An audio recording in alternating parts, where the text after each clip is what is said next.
I have a very special guest on the Full Circle today. He was the frontman of the beloved band Reuben, and then went on to have an illustrious solo career under his own name. He is a man of many talents, including being an illustrator, which is his current primary focus and has previously worked for The Guardian.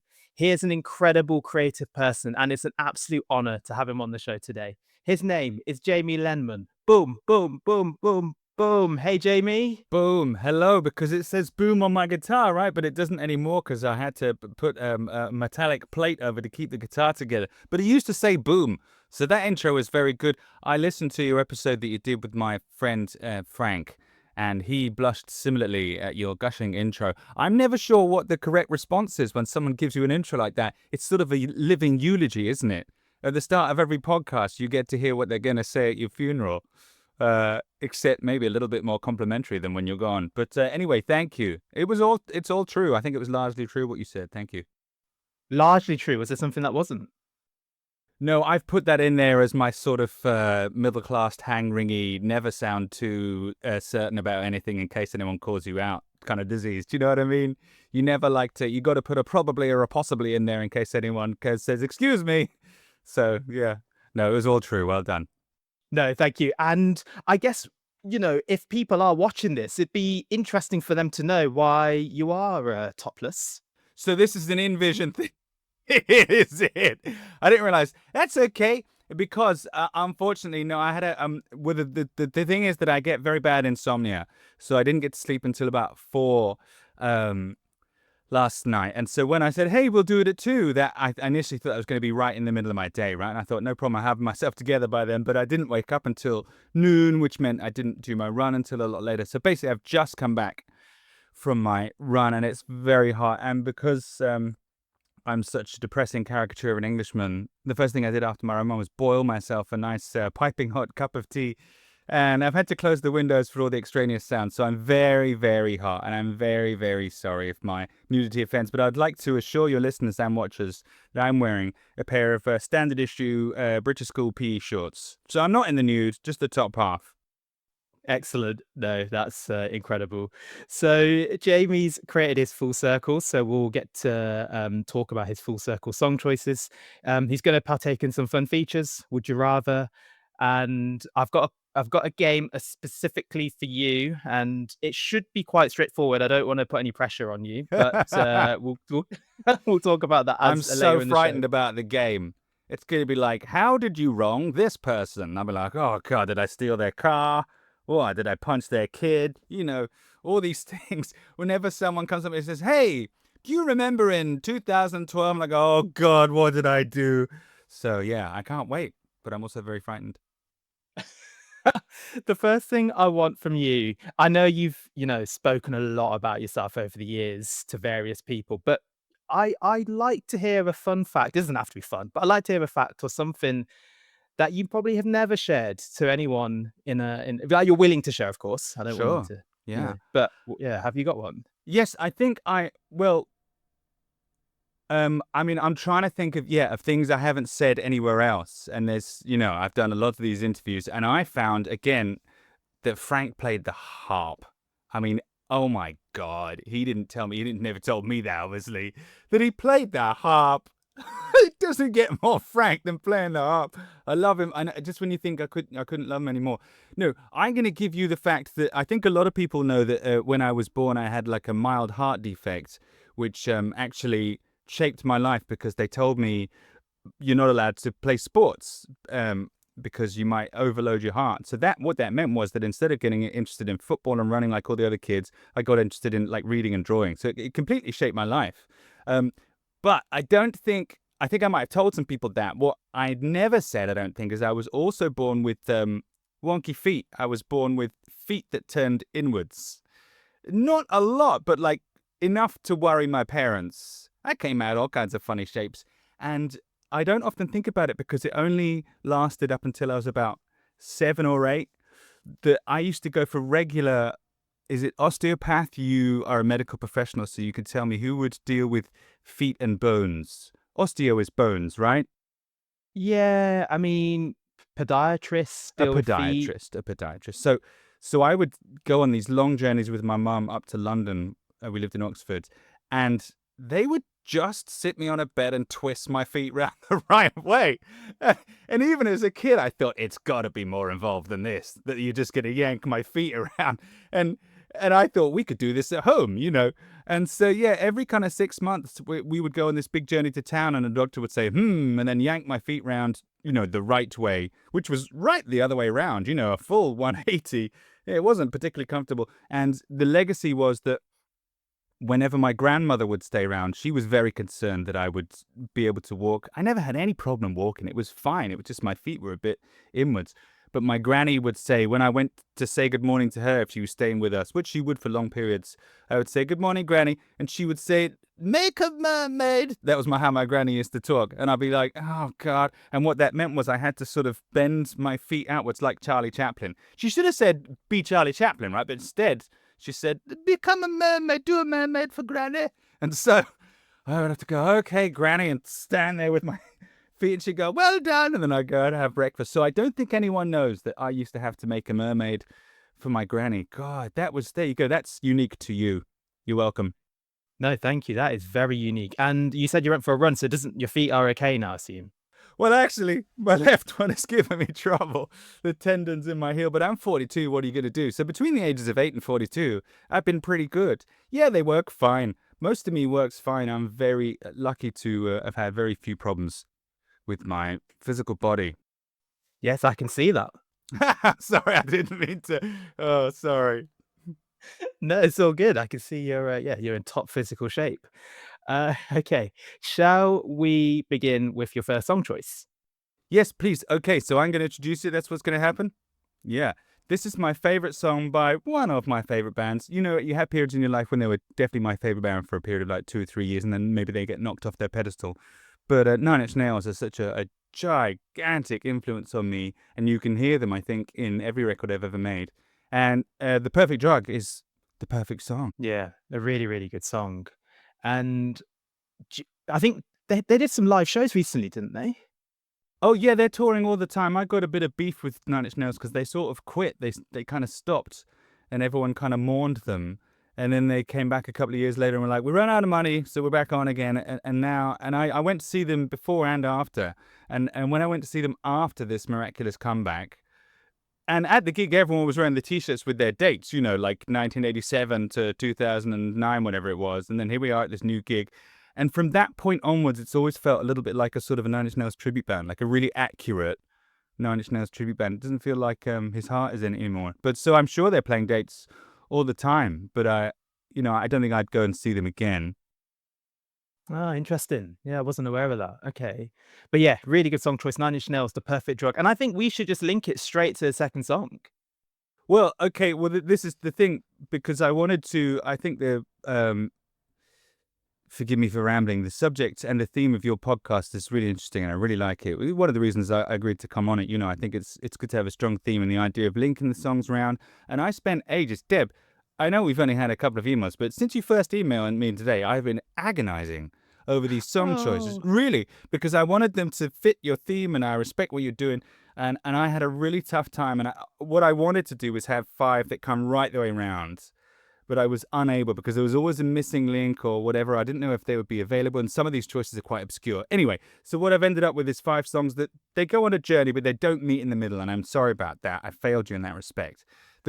The second song for the 5 that link together, the link is Nine Inch Nails, and it's my band's cover of The Hand That Feeds, because in that band we worshipped at the temple of Nine Inch Nails, and we finally put our money where our guitars were and did, I think, quite a proficient cover of The Hand That Feeds from the With Teeth album at our last ever Made of Ale session. I'm proud of it, especially because, there was only 3 of us, whereas like Nine Inch Nails is about 20 of them at any one time. And I was quite shocked with how we managed to condense that sound into just 3 players. So yeah, so the second track is The Hand That Feeds by Reuben instead of by Nine Inch Nails. Yeah, yeah, and I heard that version was really, really good version. Thank you. I yeah, really enjoyed it, and yeah, I think yeah, just really good link. Yeah, it fits the ethos of the show Yeah, perfectly. I got more. Okay, yeah, yeah, yeah. I'm curious curious to hear the further links. Okay, let's move on to Would You Rather. Okay, great, great, great. So hopefully they're tough choices. Most of them are specific to you, but some of them might just be a bit more standard. So, would you rather lose all your music from existence Yes, wow. or all your illustrations from existence? That is, yeah, well done. Very tough. I think probably if, oh God. This is really where, because I'm often thinking to myself, which are you more? Are you a musician or are you an illustrator? Because I was an illustrator first and then I became a musician. But really, I feel more like a musician. And if someone asks me, my snap response without thinking is that I'm a musician. So therefore, I'm going to say, and this is tough. Oh no, wait, because I've done so much because I forget how much illustration I've done.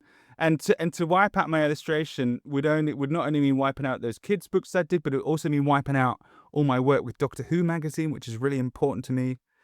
No, I'm going to say, hey, take my illustrations, take them, because as much as I enjoy illustration and I find illustration actually easier than making music, I would say that maybe my illustration offers a less original contribution to culture, because most of my illustration work has been, based on things like Doctor Who, which someone else created. I've had fun playing in that sand pool, but it's not mine. And similarly, the kids' books I've done, they're all based on sort of existing historical figures. So there's not a lot of creation there. It's my tribute to these various existing items, things.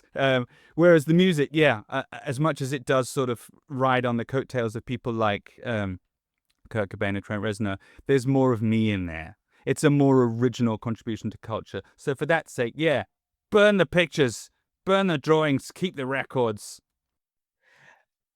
I personally, I love both sides of you, but I personally would like to hear your music, forever. And it's a tough choice. I wouldn't want to burn your illustrations. Like, Just lock I them would in a just shred, safe, yeah, or shred shred them. them.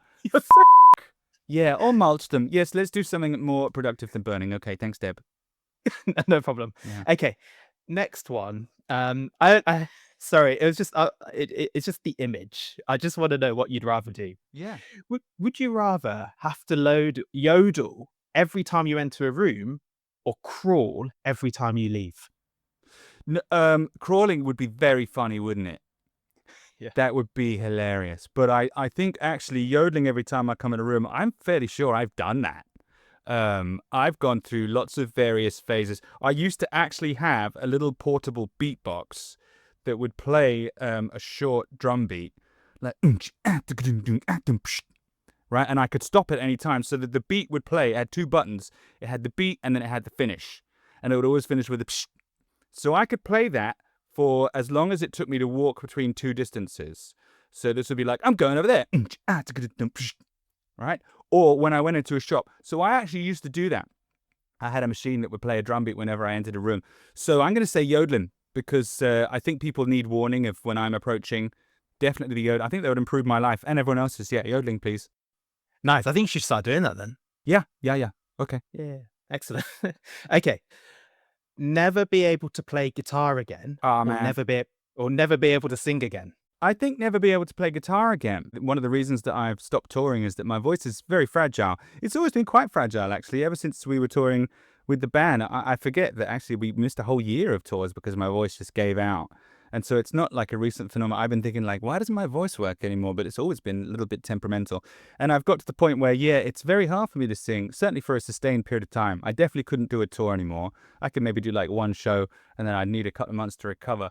So yeah, and that I've actually find that quite painful. Um, so I think I would rather be able to sing and not guitar on the head, because again, I think the singing is more expressive. In it, I hate to give you the same answer that I did to drawing or music, but again, I think I'm able to express myself better with my voice, funnily, than with guitar. I'm not really sure I have. People would flatter me and say that I have a distinctive guitar style. Not sure that's true. I do have a distinctive vocal style. So I think that's more me. So I would be sad if I could never sing again, because I am a little bit sad that I don't get to sing as much as I would like. But if it stopped altogether, yeah, I'd be really devastated. So I'd choose singing over guitaring. Thank you. These are probing. I'm learning about myself during this, Deb. Thank you. Yeah, it's a self-help session. Yeah, yeah, Yeah. yeah. I'm doing it for free. Oh, okay, good. Yeah, right. I got the Yeah, clock running here. yeah, Wow. yeah, yeah. Next Oh, time we wow, have to talk lucky. about money. Yeah, yeah, yeah. Okay. I know, and you also do private show, like for your Patreon. You also do the occasional acoustic shows for them, don't you? Yes, I guess they are private shows. That's a funny way to think about it. They are private shows, and that's nice because you do get a lot more interaction on the Zooms than you would at a show, because you can sort of jump in and say, "Hey, play this one," or like, "What's that toy behind you?" Yeah, they are private, and I could just about sing for those. That's nice. That I've whittled it down to, hey, I'm going to do 4 shows a year, and that means they're special when they happen. I really enjoy them, and I think the Patreons do as well. And I know you do a mixture of, your solo stuff and Reuben Hmm. songs. So this is the next Would You Rather. Would you rather only be able to perform Reuben songs only or only your solo material? Oh, that's easy, because I have you on a logical fallacy here, because by definition the Reuben songs are all in the past, aren't they? Whereas if I said I'm never going to sing in my solo songs, that means I can never play a new song. So yeah, I'm going to choose my own solo songs. And actually, I find that my solo songs much more rewarding, because again, when I was in the band, I was kind of a teenager, early 20s. There's some good stuff in there, but I wasn't really able to express myself in a way that I was later able to do on my later records, which is just because by dint of the fact that I got older and I got better at it and more in touch with myself. So I don't get as much out of singing the Reuben songs as I do out of my solo stuff. Some of my solo stuff can be quite cathartic. Yeah, sorry. Personally, I enjoy singing the Jamie Lenman solo songs.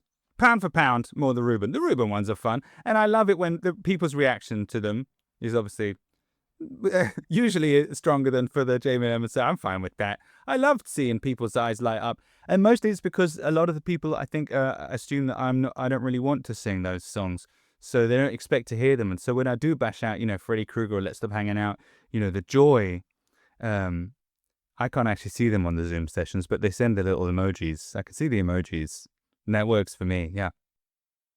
Yeah. It's a tough choice. I think personally, and this might be different to what you said, like the people that watch your shows. I personally actually, I don't mean any disrespect to Ruben. I prefer your solo songs personally. Is that offensive? No, not at all. Not at all. Not at all. I mean, I was prepared for you to say the other one, and I would have understood that completely. That's very nice of you. I mean, you don't. I guess you don't really have to choose unless you're playing the game. Choose. Uh, the, I mean, I'm interested that you can make a distinction. I know I can make a distinction because I know where I was emotionally and physically when I wrote all of them. I'm not sure if you played them to someone who didn't know anything about me, if you played like a Reuben track, like a later Reuben track, or an earlier Jamie track, so to speak, if anyone could necessarily pick much of a difference, which is not to do down anything that John and Guy were doing on those recordings. If you just played them the song, I'm not sure anyone would really tell you that there was much different. I'd love to have that experiment, and maybe we'll try that one time with a blind taste test. What one's Jamie, what one's Reuben? Because they both got the same potato voice on the top of them. Yeah, it's the same vocals, but I think your solo stuff's maybe a bit, and like you've said it, like you're a bit younger with the Ruben stuff. Maybe it's a bit more of a mature sound, I'd say. I'd, I'd, And I'd hope so. Damn it. Yeah, if it's not, I'm doing something very wrong. Yeah. okay, this is well, I've got a bonus one, but you don't have to answer. This is the last one, and it's app that you've done a run. I didn't even realize you were gonna be back for a run. Would you rather perform a 3 hour set gig with no breaks at all, Mm. or a 1 hour set Yeah. and then a 5K run and then another 1 hour set after that? Oh, definitely. As soon as you said the 3 hour gig with no breaks at all, I was intrigued and fascinated, and I would love it. And I think that would really, I think some stuff would happen. Do you know what I mean? I'm very into doing one thing for a long period of time. I particularly like doing movie marathons in my house. Obviously, it started over lockdown. You had nothing to do. What are you going to do? Let's watch all 8 Harry Potters in one go, and and really in all the Nightmare on Elm Streets, and really envelop yourself in a single narrative or a big event. There was a production of The Great Gatsby I saw a few years ago that was, I think it was 10 hours long, and I was really up for that. I missed tickets in the end, but I like what happens when people are in a situation for a long amount of time or forced together, and things will develop and stuff will happen that you didn't plan for. So I don't even need the either or. I just want to play a 3 hour gig anyway. And I might. Now you've put that seed in my head. I think that's fascinating. 3 hour gig, please. Nice. And your voice would be okay with that? No, it wouldn't. That's kind of what I mean, is that like immediately I know that definitely after the first hour, the voice would be on its last legs. So we would have to find other stuff to do. Do you know what I mean? That would be fascinating. Okay, I can't sing for now. Maybe we do some rapping. I don't know. Maybe there's an instrumental section, maybe it becomes like live paint. I don't know. That's because I like limitations. I like having limitations, and I like having to move beyond them. And when you've used something up, okay, you have to start another pot of paint. I've gone to paint here for some reason, but you know what I mean? I think that would make it more interesting that I Yeah. couldn't physically do it. So I'd have to find someone to do it. I think that would be great. Yeah, no. Yeah, exactly. It'd be very creative. Have Yeah. you, and I don't know if have you like done a rap song before? Yes. Yes. I did do a rap song. Sorry. Oh no, that's I guess what I call them as well. I did one for a buddy, and it actually came out on my record Muscle Memory Max a couple of years ago, I think. He was doing a hip hop record for someone, and he needed like the singy bits in the chorus. It's a bit of a cliche, isn't it, that you have the MC rhyming on the verse and then someone sings a bit. But then just to show where the rhymey bits would go in between my singy bits, that was what I had been brought into. I then did some rhymes as well, just for like completely off the top of my head, and they were nonsense, and they were never intended to be the thing. They were just a placeholder. But when my producer friend played it to the artist, I think he might even have been affronted, because he was like, "Well, you've made," because they were silly lyrics, because they were just placeholders. I think he thought maybe I was taking the piss out of him, and me and my friend were taking the piss out of what he was doing, which is a shame. And he said, "No, I'm not doing that track now. You had this idiot spit all over it." And so then it was our track, and we just left my stupid vocals on it, and it was called I can't remember what it was called. Little bit of rapping. There you go, little bit of rapping. And but it came out on the internet, and it became like a fan favorite, and so we put it on a record. But I've done a few rappings, and I may or may not have agreed to make a hip hop album with someone. So that's a very pertinent question. Yes, but it wouldn't, if it was to happen, which I'm not saying it is. It would not be me doing all the rappings. I would get some actual MCs in. And of course, I did get an MC, Illuman, on one of my tracks. And I thought that actually worked very well. Rap metal is a very difficult thing to pull off, right? And so I was very pleased that Illuman came in and just did it so well, and made it fit so well on my song, The Future Is Dead. And that made me think, hey, maybe they could do more of this, and maybe I could be the rapper. I'm not a rapper, but you know what I mean? I could do some rhythmic poetry, let's say. But then if I bring in lots of other MCs, that would help bed me in. When you put like a vegetable in the middle of an otherwise delicious stew, you kind of hope that all those other flavors will hide the broccoli. I'm the broccoli. Ah, no, I think you'd absolutely smash it. Okay, well, okay, see if you could look me in the eye in 12 months' time. We'll see. Okay. Oh, God. Okay, now, again, you can say no comment and we can move on. But I'm only asking this just because I'm a little curious. Yeah, yeah, yeah. Just from what I've read and listened. Now, would you rather spend a whole day Mm. listening to Coldplay or a whole Oh, day listening to Razorlight? oh, man. Oh, man. Well, look, I'm going to get you on a technicality here, because Coldplay actually have two records, definitely one, and, Parachutes, and then Rush of Blood, of worth before, he decided he was Michael Jackson and that they were this weird EDM group from heaven. So, whereas Razorlight have done nothing of worth ever.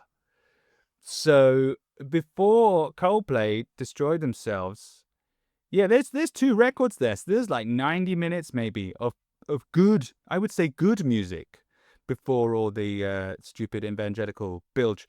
So purely on a numbers game, it's got to be Coldplay, because at one point, you know, they were a band I had a lot of respect for and they made some good music. Razorlight can do one. Yeah. Okay, okay, that's fair. I have a confession. Please.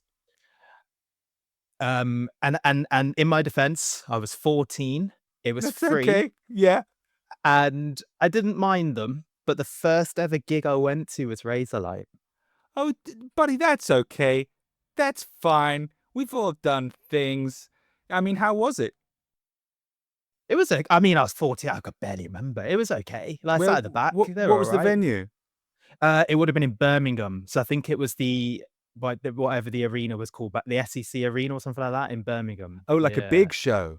Yeah. It was just after their second album, Oh, wow. Wow. And it was free. You got it for free. How comes? because it was my friend's birthday and his dad gifted them all he gifted him, 4 tickets. That sounds lovely. Do you know, I had a similar thing around that when I was a teenager, that my best friend got given 2 tickets to see Robbie Williams at Nebworth. And it's like, have you met us? Like, we don't want to go see Robbie Williams, but they were free, and we went to Nebworth, and we had a fun time. We didn't watch a second of Robbie's show, which is a shame, because now I'm quite interested in Robbie and his career. I spent the whole time, and this is funny, and I don't want to hijack your story because I think your story was lovely, and I'm envious if you haven't gone to that show. It sounds like it was fun. I spent the whole Robbie concert trying to break into Nebworth House, because there was nowhere, you couldn't get a good decent view of the stage, right?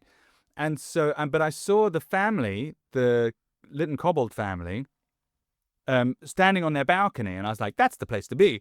So I spent the whole show trying to sneak around the back through the security fences into Nebworth House. And I actually got quite far. I got into the grounds, and then and there was an open door. In fact, the back door was open. And at that point, I bottled it, because I thought, oh, if I actually go into their house, I might get in real trouble. Funnily enough, a couple of years ago, I was invited by Eddie Lytton Cobbold to go to Nebworth House to hang out with him and his fiancée. They're now married. And I actually became, friends with Eddie, who's a lovely guy. And it would have been him that I saw, because he's a little bit younger than me. So he would have been the little 10-year-old kid that I saw on the balcony watching Robbie when I was trying to break into his house. And I was like, hey, Eddie, I tried to break in here for the Robbie gig. And he said, oh, you should have come up. That would have been great. We should come up on the balcony, hung out. And I wish I had. So now I go there by invitation. So now I don't need to break in. But yeah, I think that sounds like a wonderful gig to have gone to. And I'm pleased that you had that experience. No, thank you. I mean, yours sounds way better. Much of a muchness. I wish I could go now, to do it again and see it properly and watch Robbie freak out, because I don't know if you watched the Robbie documentary on Netflix, but that sounded like the tipping point of a very extreme situation for him. And if you watch the footage, it looks like a man who should have been in hospital rather than at Nebworth, a real shame. And all those leeches around him just patting him on the back and say, do the gig, and he's visibly, audibly, literally crying for help. And they're all saying, get on stage. It's quite nasty. So, yeah, so maybe I wouldn't have liked to be there. I was part of that circus that he was trapped in. We're wasting too much time on Robbie. Let's talk about me. Yes, let's talk about you. Okay, thanks for answering the would you rather questions. How does The Hand That Feeds by Reuben link to the next song on the Oh, full this set? is my best one. This is my best link, because of all the times that I've attempted to, touch the hem of the garment of Nirvana by basically forming a tribute band and calling it Reuben. The closest we came to being in a similar space to them was when we were invited to Maida Vale, BBC, to record. Well, we did 4 sessions there, all with the same guy, Miti Adhikari, who's like one of the greatest engineers I've ever worked with. And we worship Nirvana so heavily, and my favorite Nirvana record always was Incesticide, which is the B-sides compilation, which I know is a little bit, you know, how difficult of me to choose the B-sides comp. It's like saying Beatles' Greatest Hits is your favorite album. Well, actually, Alan, that's a good choice, because Beatles' Greatest Hits, if you're talking about the Blue Album and the Red Album, have a lot of songs that aren't on their albums. So I know that was intended as a comedy answer for someone who doesn't know anything about the Beatles. Beatles' Greatest Hits is a great record. Anyway, so my favorite track on that album was Aneurysm. The version of Aneurysm on Hormoning is like long and slow and quite boring. The version of Aneurysm on Incesticide is my favorite Nirvana song. And they'd recorded that at Maida Vale. And then when we got to Maida Vale, the first time Mitty wasn't so interested in us because, you know, he sees a different band come through those doors every 30, you know, for 30 years every day. You got to be something for him to even register you were there. The second time we went back, he remembered us, which was really something. We were quite proud. And he said, oh, yeah, you guys are pretty good. And you think, wow, what an accolade. And it's the same that whenever I go to a venue and if the door staff are into it, then you know you've made an impact because they see a band every day, don't they? Always when the door staff come up to me and say that was a good gig, that's a huge compliment. So for Mitty to remember us and be excited about our session, and then we were pals, and then we pumped information and we were like, hey, Mitty, when you record, because he recorded, you can see his name on the liner notes of Incesticide. He recorded my favorite version of my favorite Nirvana song. And I was like, Mitty, who did the vocals? Did Kurt double track the vocals? He's like, no, that was Chris and Dave. All this info that like you never got, you know, and it was that room. And then later on at the same session, he didn't do this the first time. The second session, he took us to the pub. There's a little pub round the corner from Maida Vale that like only like old men drinkers in like flat caps with pints of Guinness, or maybe even like a pint and a half, you know, a gallon, whatever. And Mitty goes there for his lunch break every day. The first time we did the session, he was like, see you in an hour. And we're like, okay, just went to the canteen. The second time, he was like, come with me. We went to this pub. He took Nirvana to that pub. He took the Hives to that pub. If Mitty likes your band, he would take you to this pub. And so to be not only in that studio, but also in that same pub where Chris and Dave and Kurt had sat with Mitty drinking a pint was unbelievable. So to cut a very long story short, The Hand That Feeds was recorded in the same studio by the same engineer that Nirvana's Aneurysm was recorded maybe 10, 15 years previously. And that to me is a link through Mitty, who I love, and Maida Vale, which I loved, means everything to me. That's my favorite link. That is incredible. Oh, And I'm so glad. It's a full circle link in itself. Oh, Like, I hope so. I mean, yeah, and Aneurysm, yeah, I listened to that song before you sent it over. Because it was on the deluxe. I think they released a deluxe edition of In Utero about 10 years ago.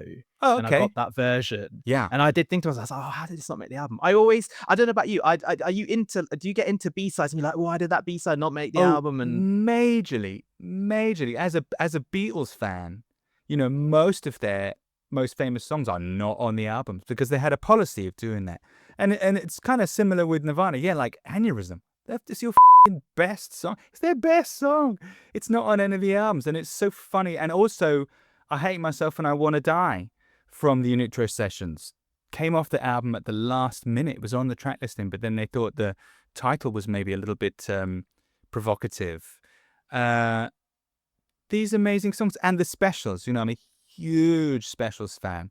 Most of their gigantic songs are not on the albums. I don't think Gangsters, do, do, do, do, do, do, do. I don't think that's on the record. Rat Race is not on the record. You know, Ghost Town is not on any of their records. Amazing. So yeah, B-sides is kind of my thing. And that's why I love Incesticide so much. It's this collection of like all these amazing tracks. But with Nirvana, there's even more. I have a hobby where I make my own B-sides compilations. It's very nerdy, but I guess it plugs into what I do. There's a whole other set of Nirvana songs that just weren't on any album unless you are prepared to sift through that giant box set of like 70 tracks. You know, there's a good snappy 12 songs, you know, things like Painkiller Pen Cap Chew, and they did a double A side with Dinosaur Jr. at one point. There's loads of really good songs that could have been singles that just aren't on those albums. You know, Even in His Youth, the album version of Even in His Youth, brilliant. Sorry, I've rabbled on, and rabbled isn't even a word. But you're right, B-sides. I love B-sides, and why aren't these records on the main albums? I don't know. Yeah. Did you get get into Foo Fighters or? Yeah, I really loved the first Foo Fighters album, and I was slightly put off by the sort of polished sheen of the second Foo Fighters record. I later came to appreciate it because I made a record with the guy that mixed it, Chris Sheldon, and so I had a bit of insight into it, and now I can recognize that. Yeah, actually, is it Color and Shape? No, the Color and Shape. Yeah. Yeah, the second one, yeah, is well, it's an epochal record. It's probably more important than the first one they made. And then by the second one, they kind of tipped a corner into what I would now call dad rock. They're a very boring dad rock band, and it makes me sad to see someone like Dave Grohl, who is like an absolute hero, just churn out this like middle of the road nonsense. Really, and the same thing has happened to Trent. Trent is like, you know, he spent 10 or even 20 years on the like absolute bleeding edge of what was possible in music, and now he's just kind of wearing jeans, you know, metaphorically speaking. His records are just like mindless bilge and regurgitations of things that have gone before him and what he thinks his fans might want to hear. It makes me very depressed, and I'd be interested to know if anyone thinks I've done that. Is there anyone out there that thinks, oh man, Jamie Lenman just started making dad rock? I realize as I'm talking about it that my most recent record was actually the most mainstream record I've done.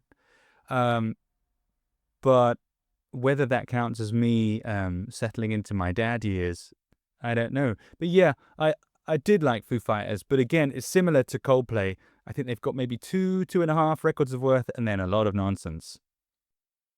Do you when you were talking about your last record being the most mainstream, are you talking about the Atheist or the EP last in 2023? Oh, well, I count them as the same thing. But yeah, the Atheists, yeah. Yeah.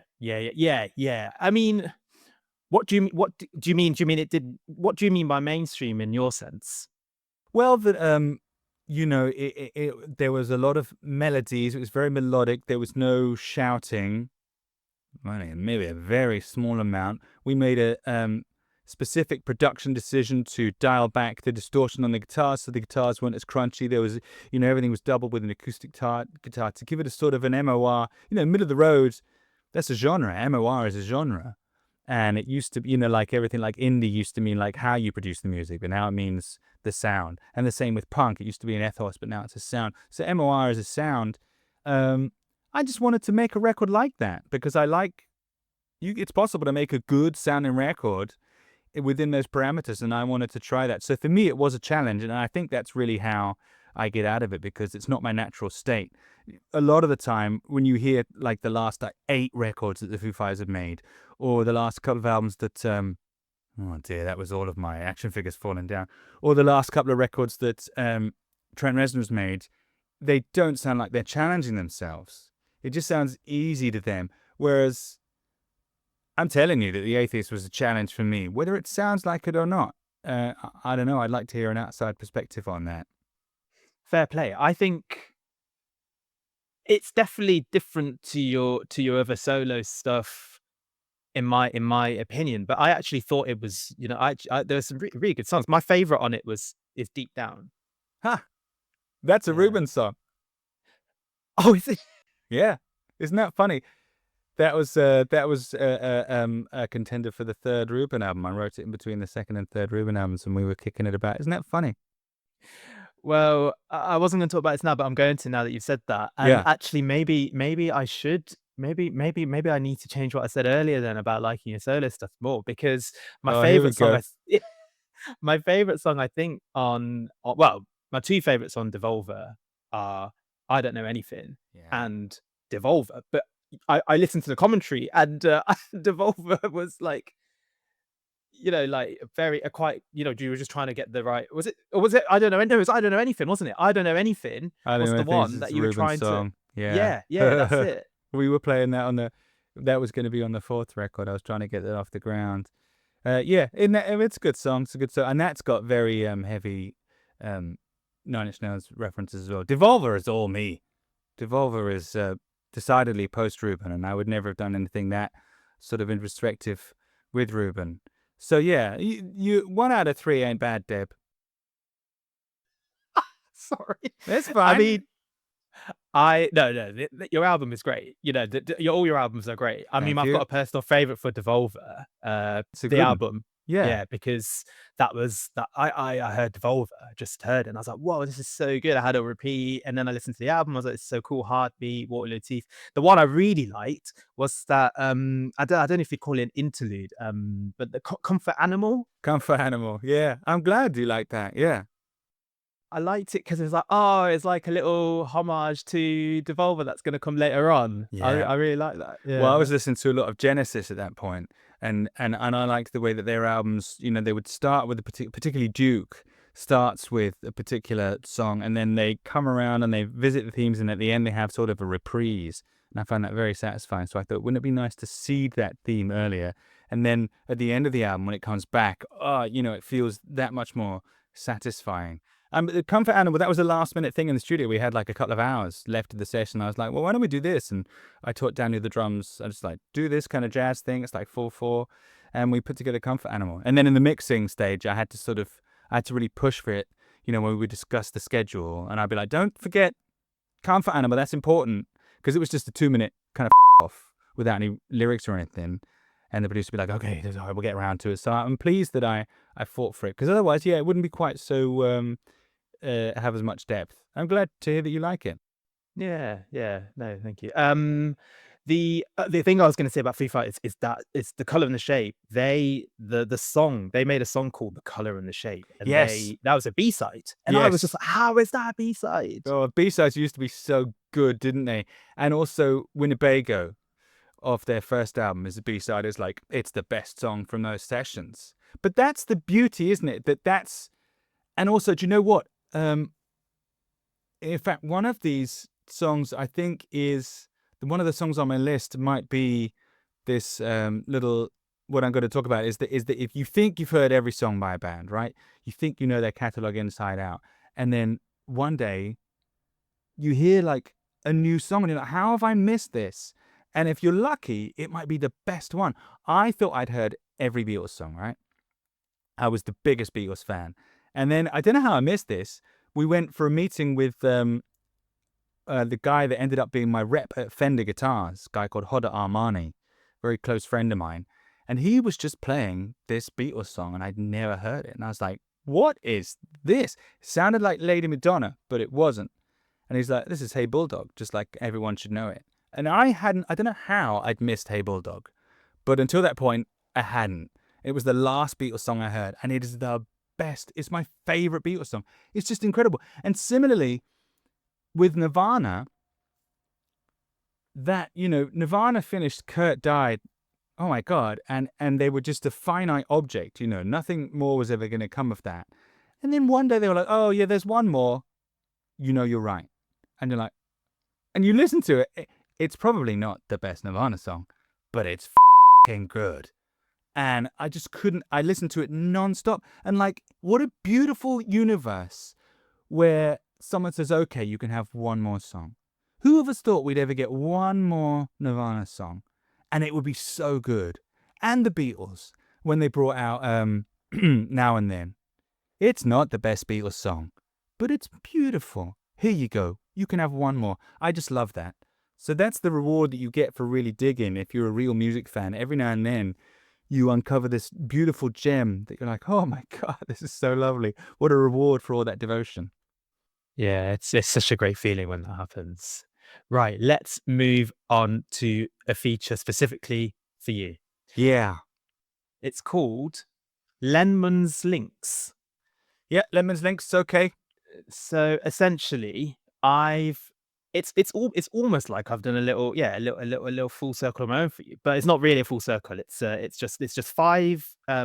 You've got to tell me if you know the artist or the band that I'm talking about, and what your relation is or your connection is to them. Okay, yeah. Yeah. Listening, Okay. I'm listening. Obviously, let me know if there's anything I said that's not correct. I apologize, but hopefully it all should be correct. Okay, Okay. so a UK, probably post-hardcore, alternative, that sort of genre. They reunited, a UK band reunited in 2021 after almost a 10-year hiatus, and they also performed at the Royal Albert Hall earlier this year to mark 25 years of their first show. Which band might I be talking about and might have a connection to you? You saying post-hardcore, UK post-hardcore? Well, that's yeah. And they reunited after 10 years to mark 25 years since their first show. Yeah, almost 10 years, I believe. Let me confirm that, but I think it was 2015. So they're probably more alternative. Is it 100 Reasons? Yes. Ah, there you Yeah. go. Okay, thank God. Because you know what? We're living through an absolute spree of reunions, aren't we? And so, post-hardcore outfit from the noughties got back together. Could be any one of 1,000 groups. But yeah, 100 Reasons. There you go. I got it right.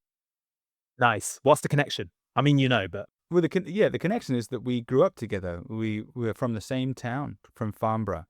And I actually was talking to someone the other day who didn't know that. Someone I thought that was like on the top line on my Wikipedia or whatever, that like, let me grow up with 100 Reasons. But I would love people to be more cognizant of that. That like there were three bands. Well, there were a few bands that knew each other quite well, but of the three bands that really broke out, 100 Reasons broke out the biggest. And I guess Reuben is probably have, behind them a second best known. And then Vex Red as well. Vex Red burnt very brightly for a very short period, and it's quite hard to find someone who listens to Vex Red these days, but they are out there. And I found some the other day that said that like those records. Those three bands, we were teenagers together in Farnborough. We were hanging out with each other. Members of Vex Red and 100 Reasons actually lived in the same house in Aldershot, and we would go to that house to hang out with them. And we would go to each other's rehearsals. We would go to each other's gigs. We were like, if you've got a bunch of buddies that live in your town, that was us. And they became those three bands. Yeah, through various permutations. There was a band before 100 Reasons called Floor, who had slightly different members, but were basically the same thing. And Vex Red obviously went through lots of different versions before they became the one that made that record with Ross Robinson. But those three bands, yeah, that broke out of that scene, that I think probably lots of people had in their CD rack without realizing, hey, these guys are buddies from the same town. And that link is very, very, very special to me. And I feel very fortunate to have, quite apart from the friends that I then made when we went up to the national scene, people like Biffy and Ocean Size, who were our pals, nationally. We got to know them from playing the same tours and same venues, what have you. But honestly, I would go to the bus stop and see Terry from Vex Red or Paul. Paul from 100 Reasons and I were very, very close. Lived in each other's pockets for several years. So yeah, that's my connection to them, that we were childhood chums. yeah. And I think my understanding was you also would play live shows with 100 Reasons. You played the bass. Is that right? Yes, that's true. Yes, that's true.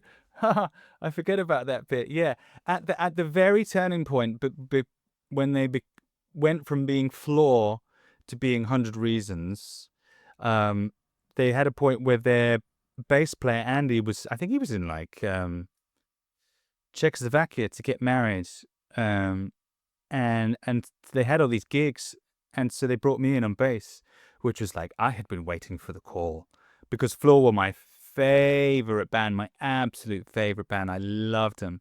I went to all of their shows. So then when they said you played bass for us, it was like winning the lottery. I cannot explain to you how wonderful that was.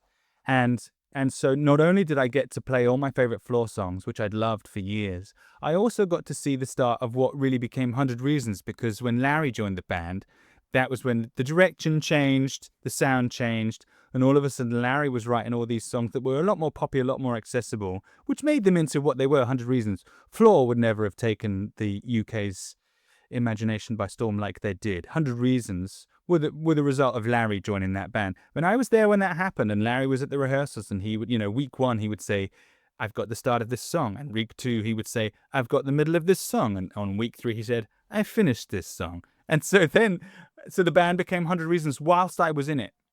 And I can't remember if we went out as Floor or if we went out as 100 Reasons. I think it might even have been the very next gig they played after I off that they were like, we were officially 100 Reasons. But I think Colin actually said we played a New Year's Eve show, New Year's Eve 1999. I think he said on stage, by the way, we're not Floor anymore. We're 100 Reasons. So if you were there, that was the first 100 Reasons gig and I was the bass player. A very, very special thing to have been part of and something which I feel so lucky to have, been around for. Nice. No, so cool. Yeah, I love hearing these sorts of stories. Absolutely amazing. Okay, number two. American singer known for her distinctive image, featuring a variety of hair colors and a powerful 4-octave vocal range. She came to the UK earlier this year and also performed at Glastonbury last year. Oh, bless her. Cindy really the bed, didn't she, at Glasto? I love that woman. Oh dear. Oh dear. And I have to say, I feel like such a betrayal, but it was that Glasto performance that stopped me getting tickets for her shows. I was like, yeah, maybe not, Cindy. You know, I love her so much. But as a singer himself, I mean, you can have a bad gig, but that's a lot of money. God, I feel so bad to have waned in my support for Cindy. I adore that woman and her catalogue, and she is a true original.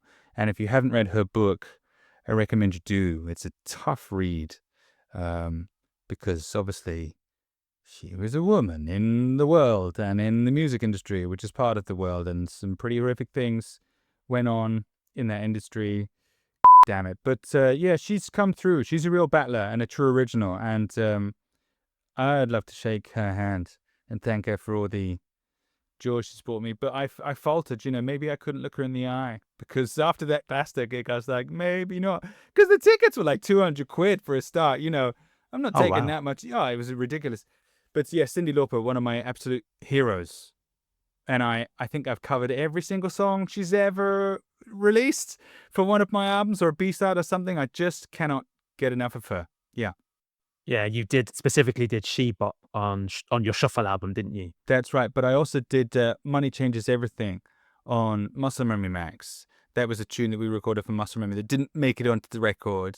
And I regularly do Time After Time when we go on tour if my wife is there, because my wife is also a big Cindy fan. And so we will do Time After Time. I think I recorded that for a session for Laney one time. So yeah, there's lots. And I have to stop myself from doing more Cindy covers. Every time I mention Cyndi Lauper, my management would go, so just write your own song. And I'd be like, yeah, but she got this. So yeah, I love her. Nice. Yeah, we were there. We were at Glastonbury, saw her performance, and yeah, left a bit disappointed, to be Oh, that's honest. such a shame because like everyone to bed and damn it, I have had bad shows, but I've never on such a stage and you're really naked there. If you play the kind of shows that I play, in a club in front of, a few hundred people, uh, you can rely on the atmosphere to get you through a lot of that. Or you can sort of even apologize one-to-one to every member of the audience, be like, hey, guy, I'm having a bad night, let's hug it out. You can't do that at Glasto. If you're just having a bad time or your monitors aren't functioning or something's gone wrong, yeah, there's no going off that stage. You have to stick it out. And if you don't have any of those crutches to help you, if you're in an unfamiliar environment, it wasn't even her tour. She was a guest in someone else's show. Glasto is someone else's show. I really felt for her. But at the same time, yeah, I didn't buy those tickets. So I'm just as bad. It's just yeah, it's just really unfortunate. And I Yeah. guess as you say, if it costs a fair amount of money, sometimes it's like, should I spend that money? And it's a shame, but it's just how it is. Yeah. That I'm always very conscious of that, of the consumer side of things. Mainly because I earn my money from music, which isn't, I don't know if anyone knows this, it's not a high paying vocation. So I'm always got my eye on the pounds and pence. And my consumer power is very much dictated by what I can easily afford. And I am astounded when I hear that people have spent, hundreds of pounds on the latest Tay Tay tickets or whatever. I'm like, really? Damn it, And that kind of thing will dissuade me. My managers had to fight with me to raise my t-shirt price from £10. For years, I absolutely would not make it more expensive. And the ticket price, I had to be absolutely beaten into submission before I would make them £20. I think the last show I did was £25, which to me, I thought was just so exorbitant. I thought it was the equivalent of buying caviar from Fortnum and Mason's. Actually, £25 for a 90-minute show, I felt good about it. In the end, I felt like I delivered money's worth. But it's always been my priority to give people their money's worth. And by that token, I expect my money's worth. And damn, I am paying 200 quid to go to the O2. Come on, man. Well, good on you. Good on you for, setting those sorts of prices. But I'm sure you could, set a slightly higher price than people would pay for you. But I You think sound like my 200 quid. managers. Oh, no. Okay. I don't. Okay. Let's. That's all right. I agree. I just, I've always got that consumer. I've never, even though I'm obviously not poor because I come from the middle class. I've always had a comfy existence, but I've never had a lot of money day to day because of the choices I've made. It's a choice. I understand this. I live as an artist. I had jobs sweeping floors or cooking chips to go on tour. So I never had a lot of money in my pocket. You know what I mean? So I've always been a bit, not thrifty, but money conscious. And then that means that I've been able to see my audience's point of view and hopefully safeguard their interests in that respect. Makes sense. No, completely makes sense. Okay, next one. Scottish rock trio who you've had the pleasure of touring with previously, and they have recently released new music after almost 4 years. The Proclaimers. No. Cliffy Biro. Yeah. Yes. Did you know that it was the Cliffy Biro? No. That's where the name comes from. That Ben had a Cliff Richard Biro. Wow. That's what they told me. But there was a lot of wacky backy back in the day. So maybe that was a dope dream. But yes, the legend that came down to me from those guys was that Ben had a Cliff Richard Biro that they were obsessed with. So the Cliffy Biro became the Biffy Clyro. That might not be true, but that's what I understood. Yeah, Biffy. I love him so much. And we have so many connections. And the first time I saw Biffy was when we went to support them at the point where we would just do a gig and we wouldn't even ask who was on last. We'd be like, okay, we'll be there. And it was embarrassing because there was the three of us in t-shirts and jeans with the long hair playing these kind of Nirvana rip-offs with three of us. And then Biffy went on. And it was the same thing. It was just these three lanky guys with the long hair. And I think Simon was actually we were both wearing a red t-shirt and blue jeans. And I know that's not out of the ordinary, but to see that same person in the middle of the stage with the guitar screaming his lungs out at some Nirvana cover, we just thought it was so funny that we'd found our twins. And that was in a place called Harlow, where we first met them. And we became buddies right from the off because we could see that we were both following a similar thread. Well, they were a little bit ahead of us because they had their first record out by then and we were still trying to get ours made. And they were a little bit older than us. So we always felt like they were our big brothers. We always looked up to them. And I still do. I look up to them. And then when they took us on tour and that was just wonderful. We would always see them around because, again, we'd made a record with Chris Sheldon. We had the Fender rep that I mentioned, Hodder, was their Fender rep as well. So we would meet whenever there was a big Fender event. We would meet. We were always hanging out. And I would go to Glasgow to see them. And we became very good friends with their friends, Sucha Pero, another great Glasgow band. Well, from Ayr, really. They're Biffy are from Ayr. So there was a little triangle of us, Biffy, and Sucha, who would always hang out. Later on, Biffy were incredibly busy, because their career just took off in an amazing way, and they were always over in the States and whatnot. It became a lot harder to get hold of them, but we're still in contact. I've still got Simon's number, and we text each other every now and then. I'm so proud of them, really proud of them, because really, them and Frank, but I guess more them than Frank, because Frank, it was from Million Dead to then Frank. They're different animals, really. Whereas Biffy are the same thing. They've gone through versions and phases, But of all the weird little bands in that scene, Million Dead, Milo, us, Ocean Size, Biffy are the ones that are now, globally recognized. And if you have a connection with Biffy, you have a connection to all of us, really, all who came out of that little bubbling scene. And so I'm incredibly proud to have them represent us. And Simon has said some incredibly kind things. I think Simon said in an interview recently, when I think about Reuben, I think there's no reason, it was just a twist of fate that it was us that ended up, headlining Glasgow and Reuben split up. It could have easily been the other way around. Reuben could have been headlining Glasgow on their 20th album and Biffy stopped after 3. I don't actually think that's true at all. And I think that's a popular, I think a lot of people share that view that like, oh, it could have gone either way. Not true, because Biffy was so smart and so clever with what they did with their sound that they managed to change it enough to appeal to a wider audience and still stay themselves. They're still Biffy, they're still weird. Reuben would never have done that. We would have just got weirder and weirder, and more aggressive. So I don't think that's true. But I thought it was sweet of Simon to say that, and a nice acknowledgement of that brotherhood. So, God, I talk too much, Deb. I'm so sorry. I ramble on and on. No, I love it. I love hearing this, and it's so Okay. interesting. Oh, good. The other thing that I saw was that apparently you were given, they gave you puzzles as well, your copy of puzzles. Yeah. Well, that would usually happen. That when you would go and see someone, first off with a record company, when we were being courted by all these record companies, at some point during the visit, after the expensive lunch that would be then put on, REM's bill, thanks, Stipe, they would say, here's the cupboard. And they would open the cupboard, and the cupboard would be full of like every record. All the latest records by your favorite bands that were on that label. And again, I'm telling you again, as someone who never had a lot of money day to day, I couldn't afford really to buy all the records I wanted. And what kid can, I was still late teens, early 20s. So we would just like fill the sack with all the records. I remember I didn't buy that second Glassjaw record, Worship and Tribute. I got it for free from the label and I loved it. And I remember we were talking to Food and EMI a lot around the time that Blur did their greatest hits. And I was the biggest Blur fan.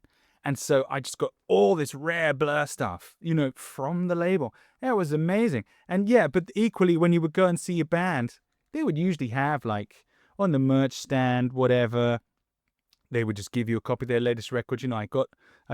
I've got quite a lot of my favorite albums from the bands, which is a lovely position to be in. And yeah, I think it was when we did Download, the year that Reuben did the main stage of Download. That was a real turning point because that was the peak of Reuben's career, I would say, because we exploded very soon after that. But Biffy were at Download playing Puzzle, which is where Biffy took off, wasn't it? And funnily enough, they had offered Reuben a slot just below Biffy on the second stage, right? They said you can go on late in the day, just below Biffy on the second stage, or you can go on at like 9 in the morning when no one's awake on the main stage. And we said, main stage, please. And they said, wait, think about this. You'll be seen by more people if you do the late slot on the second stage. We're like, main stage. So that Download was really quite epochal because at that point, yeah, Biffy were right on the cusp of becoming a huge global sensation, and Puzzle was the record. And I'm not sure if it was even out yet, but we went to see them, hung out, and they're backstage, and they were like, hey, here's the CD. It was so lovely of them. And, I think we probably gave them our CD. There was a lot of that would go on. It was great. A great time. No, that makes sense. Yeah, no, I'm glad you look back at those times with fun memories. Yeah. Amazing. A song, this is the next one, a song of theirs you chose for an alternative playlist by a band you described as not being able to fit them in a genre. I don't know. I mean, I would think someone like Madness, because Madness are tough to genre-ize, but they're not very alternative, are they? And Queen are hard to genre-ize, but I wouldn't put them on an alternative playlist. I'm going to have to ask for help on this one. What was it? Go and tell me. I mean, I think that was the name of the article, but the band was the Dismemberment Plan. Oh, yeah. Yeah, they are hard to pigeonhole. You could call them alt rock, I guess. Yeah. The Dismemberment Plan, I love those guys. I I don't actually have. I mean, I have my personal connection with them. I never met any of their members, but they pop up every now and then. I think I first heard them when I was in the car with the guitarist for another band I was in called Caretaker, and this is another instance of when my favorite band in the world, who like I personally love from the outside, asked me to join, which has happened a lot. And I don't know how I managed this because I'm not qualified for any of these positions. But Caretaker, my favorite band ever, lost their drummer and asked me, who doesn't really play the drums, if I would be their drummer. And so for about a year, I was the drummer in my favorite band, and it was so hard to process. And we were driving back from some gig once with John, their guitarist, who I love very much. And I think we were in danger of like just being stranded in the middle of nowhere. After about 40 minutes, he turned to me and said, Jamie, I don't want to worry you, but I've had the petrol light on for about an hour, and I haven't seen a petrol station for that same length of time. And I was like, oh God, here's where me and John eat each other.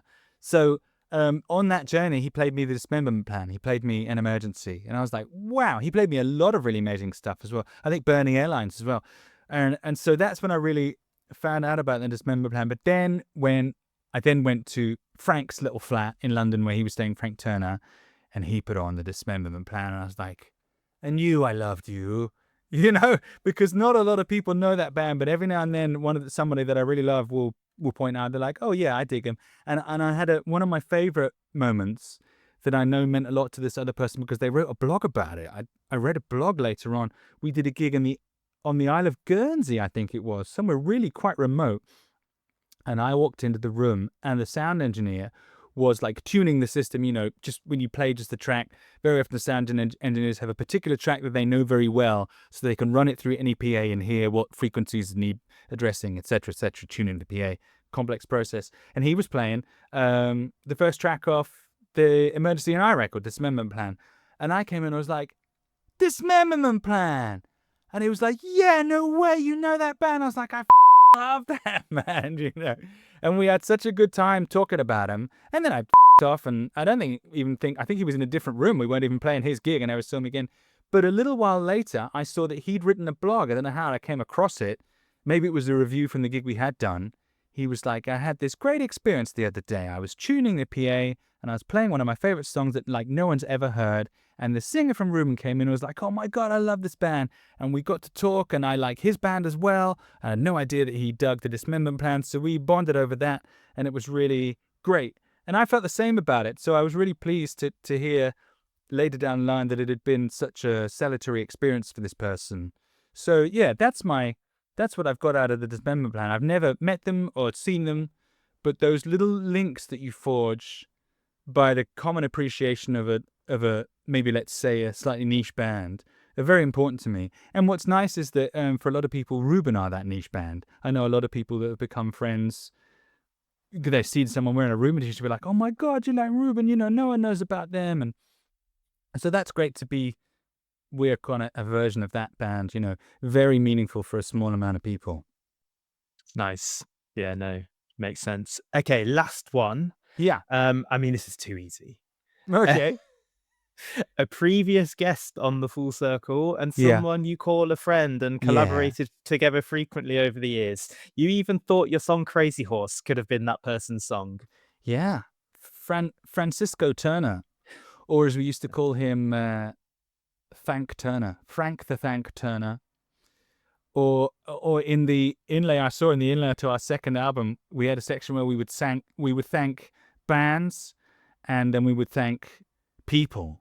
And so we thanked Frank as a person because he'd helped us out with the record, and then we thanked him as a band as well. He was in the band, and we thanked Frank Turner the solo act as distinct from Frank Turner the person, because they mean different things to us. Yeah, Frank, he's I mentioned him in the same breath as I mentioned Biffy, because he again is a paragon of that scene that has gone on to do great things and as a real visibility, played the Olympics, for crying out loud, And both him and Biffy have had like #1 records in the UK, which is mind-blowing, because I'm not sure. And here's maybe the difference, because when we were in that scene, no way did I ever think I would have a #1 record in the UK, right? No way did I think either Reuben or anything I might do by myself later, which was never the plan, would have a #1 album in the UK charts, right?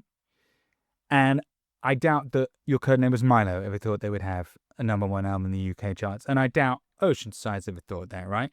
But I'm willing to bet that Biffy and Frank kind of did. I think maybe it wasn't in their plan, but I thought if you'd asked them at the time what their chances were of being like #1 in the UK charts or, a platinum selling record, they would have said, yeah, maybe. Whereas I would have laughed and told you to get the out. And I think that's the crucial difference. I think that's why it's Biffy up there headlining Glasgow and not Reuben, because that was never on Reuben's agenda. It didn't even enter our sphere. But I think Frank and Biffy had that inner confidence and that drive, let's not forget that drive, to shoot for the absolute top. Hey, at some point, I'm going to do that. Yeah, sure, I give that a shot. And that, I admire that drive so much in both those people. And Frank has done it in a different way to Biffy. But I love him to death. I love him to death as a person. One thing, and maybe this is another little fact that I could go on for your interesting facts, is that I have a collection of, I never thought I was short. Then someone called me short a couple of years ago and it stayed with me. And I was thinking like, am I Whoa. short? I don't know. I think I'm kind of average height. But I've realized a few years ago that a lot of my male friends, the ones I'm closest to, are about a foot taller than me.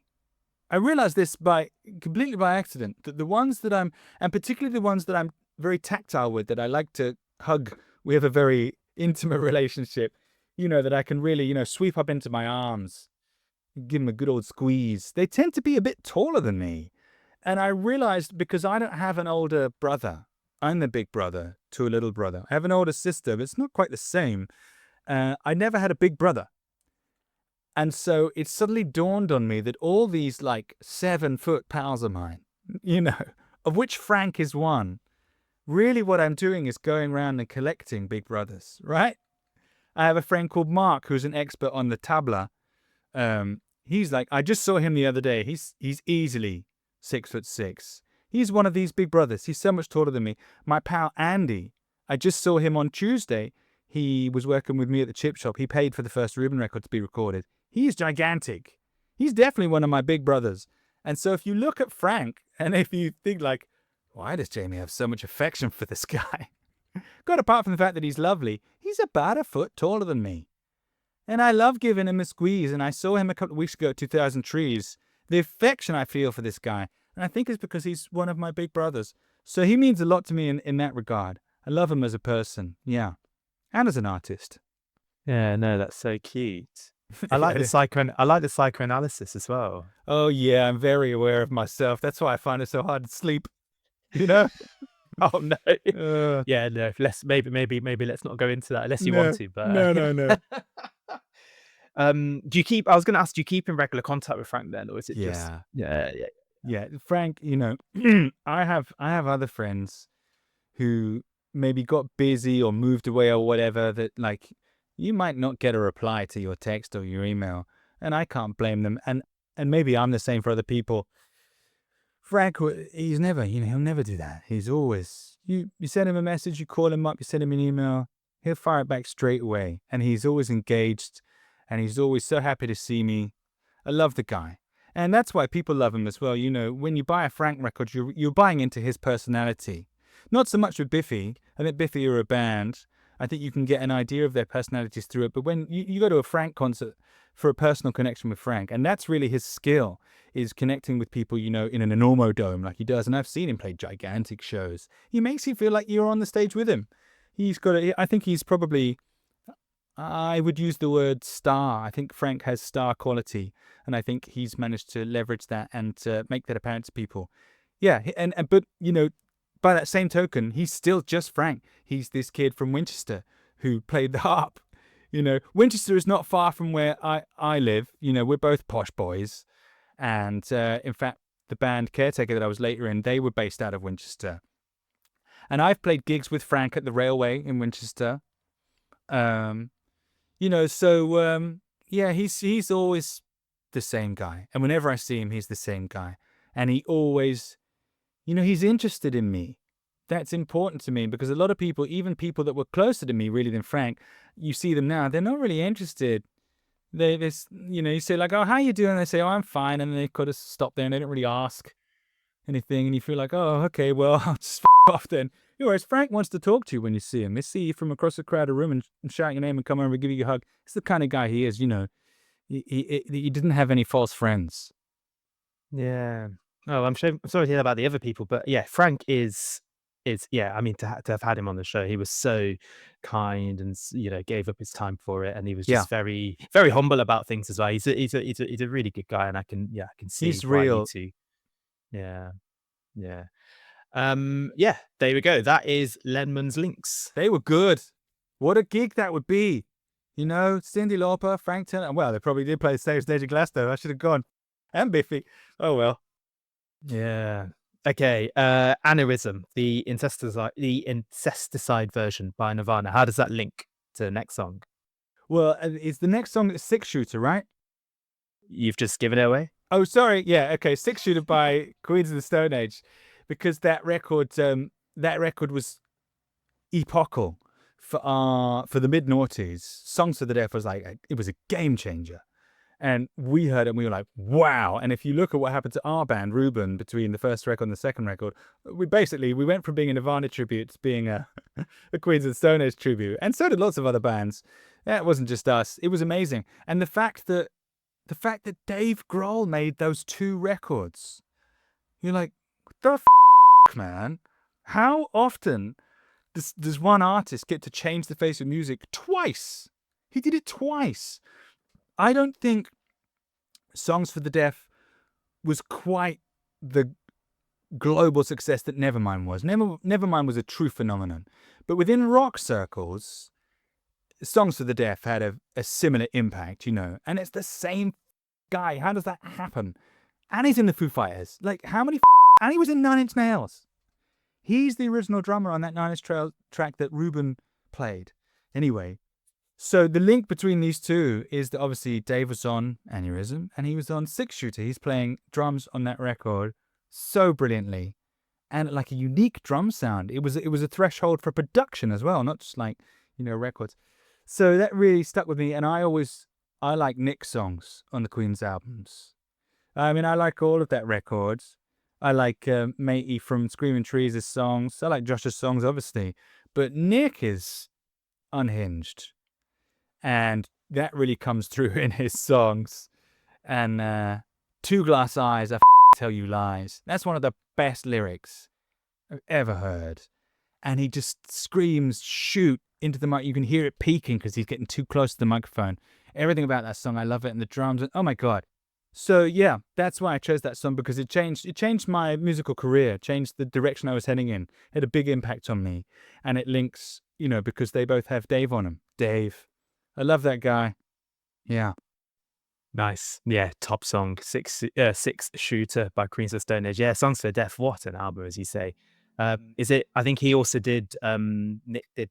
Is it? You think I ain't worth a dollar, but I feel like a millionaire. Is that one of Nick's ones? Yeah, I wouldn't be surprised.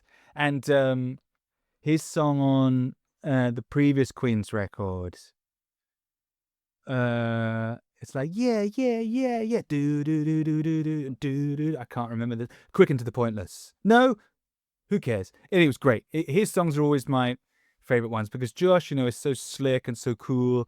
But I like things a little bit up, and that's where Oliveri comes through for me. Yeah, Fair, not fair. sure I'd like No, to hang out with him, but I like his records. yeah, yeah, Yeah, that makes sense. Okay, let's move on to some favorites. yeah. Um, it's very broad. Let's go. What's your favorite? What's your favorite song? What's your favorite Jamie Lenman song? My favorite Jamie Lenman song. Um, I think. Oh man. I know it's tough. For a few years, for a while, I thought it was "I Ain't Your Boy," because I was so proud of how that was written. And then when I wrote "This Town Will Never Let Us Go," I I thought, no, that's the one. That's my best one. But now I sort of think both of those are a little bit ponderous and a little bit too melancholy. It might be "Kill Me" from King of Clubs, which actually, if you listen to it, is my kind of impression of those Nick Oliveri tracks, because it's sort of unhinged and it's really scuzzy. It's the kind of thing that you might imagine if Jamie Lenman was the band Queens of the Stone Age, then the Nick Oliveri part of my personality would contribute that song to the record. If that makes any sense. If King of Clubs was Songs for the Deaf, then Six Shooter is Kill Me. Do you know what I mean? Because it's so raw and it's so, it was the outlier on the record. And again, when I was rehearsing it with my drummer, Jack, he picked it out as his favorite. He's like, that's the one. And I was like, yes, it is. And so we would play it at any opportunity. In fact, we played it at Frank's show. Frank booked me to play his Lost Evenings at the Roundhouse in Camden. And we did not go down well with Frank's crowd, bless him, because Frank's crowd is not the same as the Million Dead crowd. Because if you imagine, Frank's songs are they've got this sort of exuberance about them and a celebration of life, which is not really where my music sits. And they all go on and they wear like white shirts. They look like they could be like a Mormon choir, to be quite honest. And they play, they're very upbeat. A lot of Frank's stuff is very upbeat. He has depths, and his sadder songs are some of my favorites, obviously. But mainly it's an upbeat thing. It's a very joyous thing. And then me and Jacko go on, dressed all in black, with a black guitar and, a black drum kit, and sing half an hour of songs about closing my father's eyes when he died. You know what I mean? And Kill Me, which is about when you want someone to murder you. And we're like, how come that didn't go over? Well, there's reasons. But I had fun, and Frank had fun. He enjoyed it. So Kill Me, I think that's my favorite song because it's kind of honest and it's nasty, and it exposes parts of me that I don't really want to think about the rest of the time. Fair. No, that sounds completely reasonable. That album, there is a song I really, really like on the album, and please tell me it is a Jamie Lenman song. Like Me Better. Yeah. Like Me Better is mine. Yeah. And again, that exposes parts of me that I was quite uncomfortable in sharing. But that was the point of the album, was to explore uncomfortable emotions and reveal pieces of yourself that had hitherto remained hidden. I'm really glad you liked that track. That was a last minute addition. I wasn't going to put it on. Yeah, I quite enjoy your last minute additions. Yeah. They're usually the best ones, yeah. Okay, I assume it's probably not the one at the Roundhouse for the Lost Evenings, but what's been your favorite gig that you've done? My favorite gig that I've ever done, I know the answer to this fairly quickly. It was the ski lodge in Yeovil, which is exactly what it sounds like. It's like a dry ski slope center in Yeovil, which is a town in the middle of nowhere. It's between like here and Salisbury. There's nothing there. And they literally put you on a stage in the middle of like where you select your boots and your skis. It was really odd. But for some reason we played a gig there, and I think this was when Reuben we'd been playing for so long. We got to this moment that we'd been playing long enough that we were like a really exciting machine, but we hadn't yet got so sick of each other that we'd stopped communicating. So when we were right on form, somewhere between that second and third album, our shows are brilliant. And I could say that objectively. And for some reason, at this show at the ski lodge, I felt such a connection with the audience that in my memory, and at the time, I could visibly see it. I don't really believe in things like auras or like gemstones. I'm a fairly scientific person, and that like what I can smell, touch, see, and hear is reality. Although I accept that there are things outside of those senses. But I'm telling you, in my memory, I could see, and maybe just because I hadn't eaten enough or it was too hot, which it definitely was, and I definitely hadn't, but there were like globes of red energy. This is the only time I don't see ghosts or any of this crap. But at this gig, I felt like I could see the audience's emotions. And I was like screaming so hard into the microphone. and they were like this close to me, and they were like, ah, and we were both just going, ah, in what I think was quite a healthy way. It wasn't anger or hatred or any of that nonsense. It was just about honesty and being honest with your emotions. And I felt the connection with the crowd in that instant that I've never felt since. It was really amazing to me.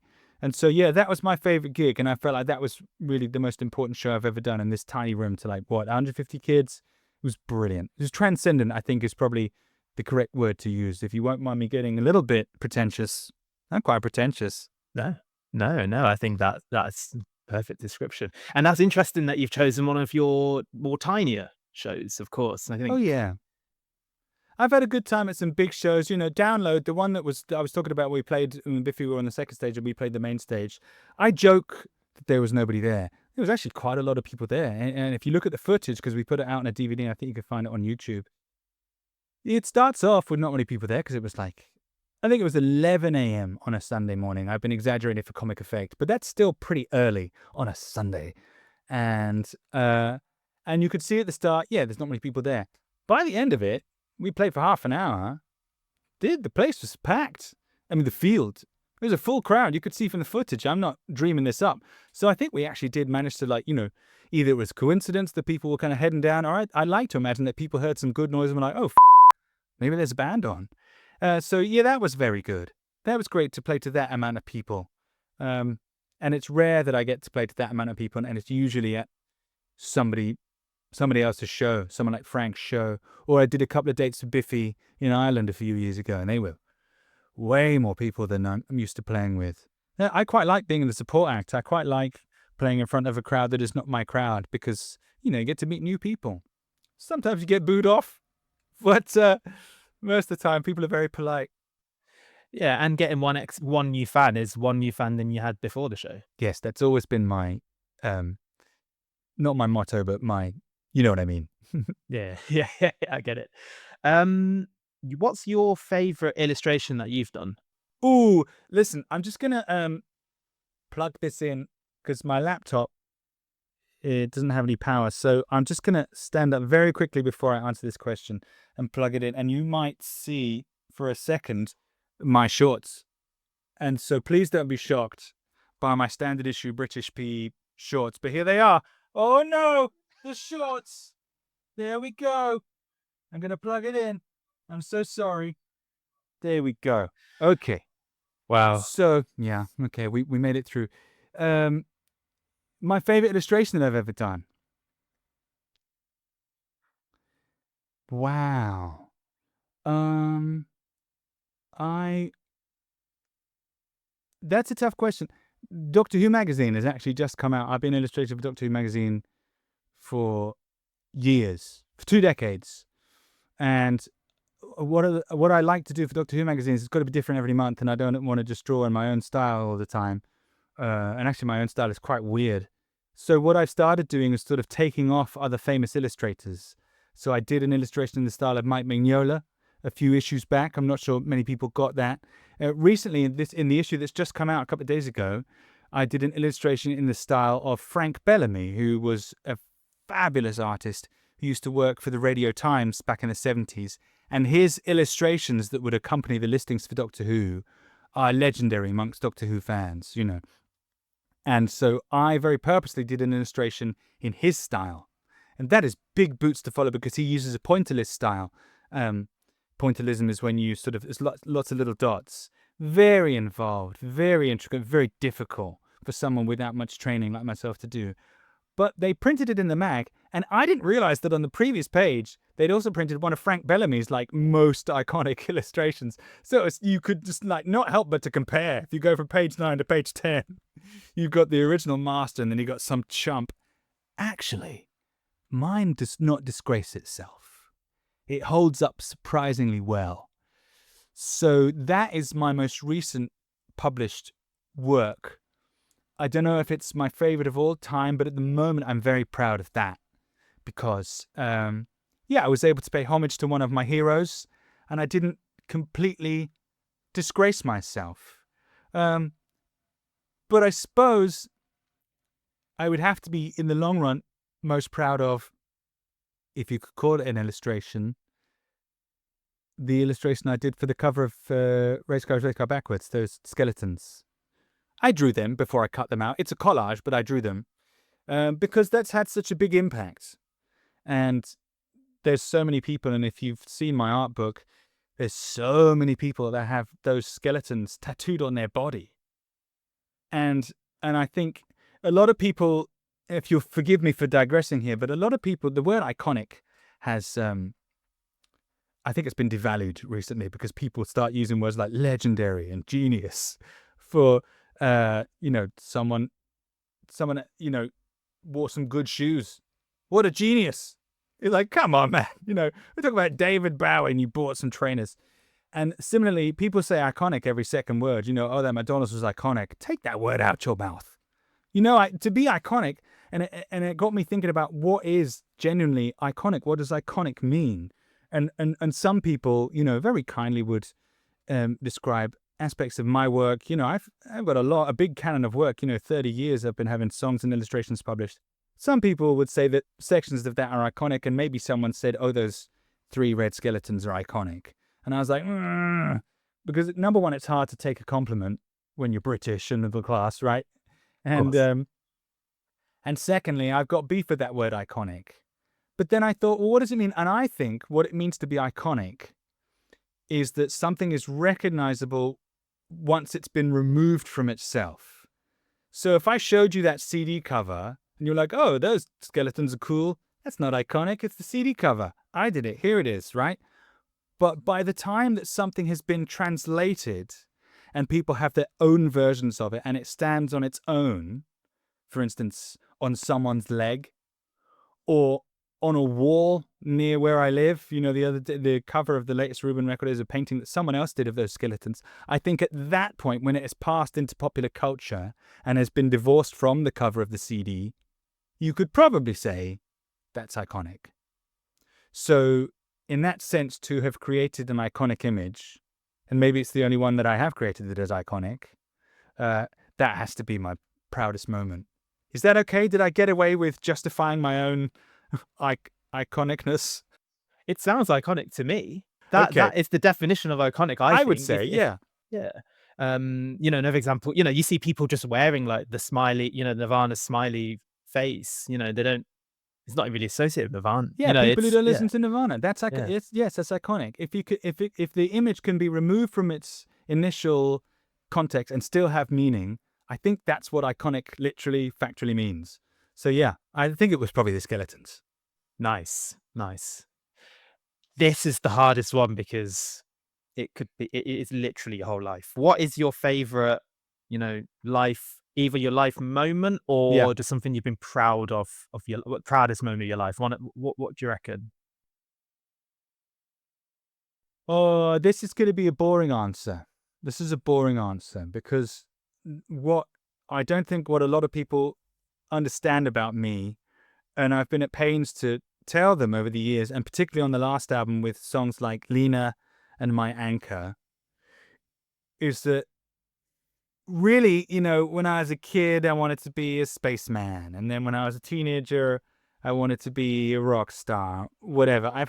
Everyone has ambitions and they change, but really my main ambition before all of that, this is going to sound so corny.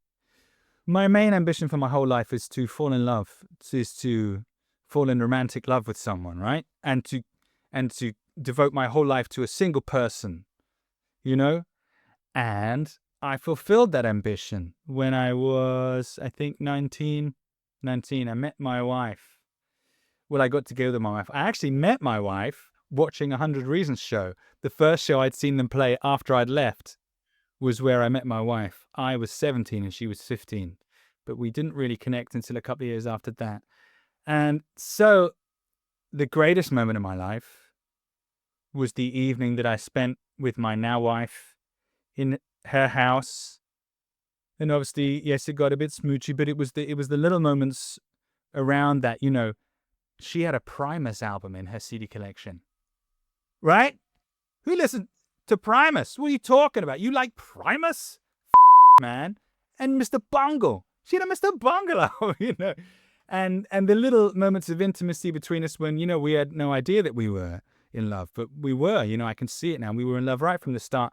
That was the best moment of my entire life, being in that room with that person. And I would have to say that I don't want to disappoint all the listeners to my records or the people that have enjoyed my illustrations. There's a generation of children that read my history books that have no idea about the rest of my career, whatever.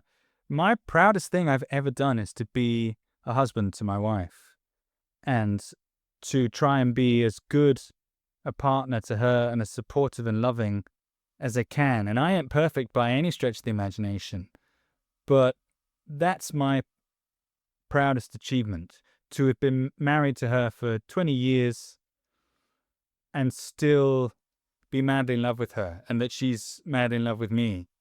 That's what I'm most proud of. Sorry, Deb. That's so No, wishy-washy. no, no, no. I'm so glad you shared that, and that is it's just such a nice thing to hear, and that's so incredible. And I can also share that sentiment. I've been with my partner, Abby, for 7 years now, and I actually haven't told her that you're going to be on the show because she's also a massive fan of yours. Ah, she sounds cool. Yeah, yeah, yeah, and that's how we got to, like, really into knowing each other through our love for music. We have very similar music tastes, and, I yeah, love this. yeah, and I think no, just hearing that I sort of felt the same way, and, no, it's no, so cool to hear that, and I don't think it's a boring answer at all. I think it's Oh, well, you're in love. Yeah, congratulations, buddy. yeah, like okay, so Six Shooter, Queens of Stone Age. How does that link to the last song? Well, the last song, because it was very difficult for me to find 5 songs that linked, and I could have chosen you 5 songs that linked to me that all came off the same hub in Spokes easily, and I could have done like 5 bands from Farnborough, but they wouldn't necessarily. They would have been a bit boring. So I wanted to go on a chain, and I didn't want to be like the same producer for more than one. What this has meant is that all the all the bands and the artists I've chosen so far, Nine Inch Nails, my own band, Nirvana, and Queens, they have all been like gigantic bands for me in shaping not only my career, but also my life, my music choices. Millionaire are just a band that I really like. Millionaire didn't change my life or anything. I just think they're really good, really like them.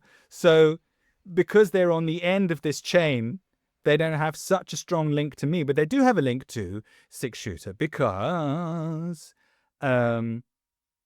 Six Shooter is obviously Queens of Stone Age, Josh Homme's band. I don't know who produced it. I think maybe it's Dave Catching. I'm sure Josh has got a co-production credit in it anyway. But Josh was on Six Shooter, right? And Josh Homme produced this album, Millionaire's album, which the song We Don't Live There Anymore is on. So that's the connection between Queens and Millionaire. Millionaire are actually part of a sort of a weird cabal of Belgian artists who I separately love. Mario Pawlowski and the Evil Superstars and Soulwax, and then through their connection with Dave Sardi, you get into Bark Market and Skeleton Key and all these crazy bands. And I could have done you a whole link section on that Belgian contingent, but it's only Millionaire out of those bands that link all the way back to Trent through that line through Josh Homme. So this song, We Don't Live There Anymore, it's just a phenomenal song. It does everything. It's like weird and ugly, but it's also quite melodic. It goes on a real journey. And actually, when I made that record, King of Clubs with Kill Me on it, that was very Belgian. That was a real touch point. And this album, I actually forget the name of the album that it's on. I'm sorry. I think it's the second Millionaire album. The first Millionaire album is Outside the Simian Flock.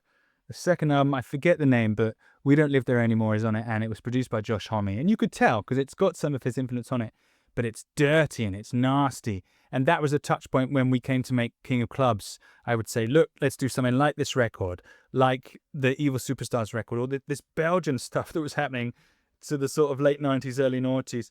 So, yeah, We Don't Live There Anymore. It's just a really great song that I really love. Didn't change my life. It changed my Spotify playlist. Nice, nice. Great song to finish off with. We Don't Live There Anymore by Millionaire. And just to clarify, how does it link with the first song? With Nine Inch Nails?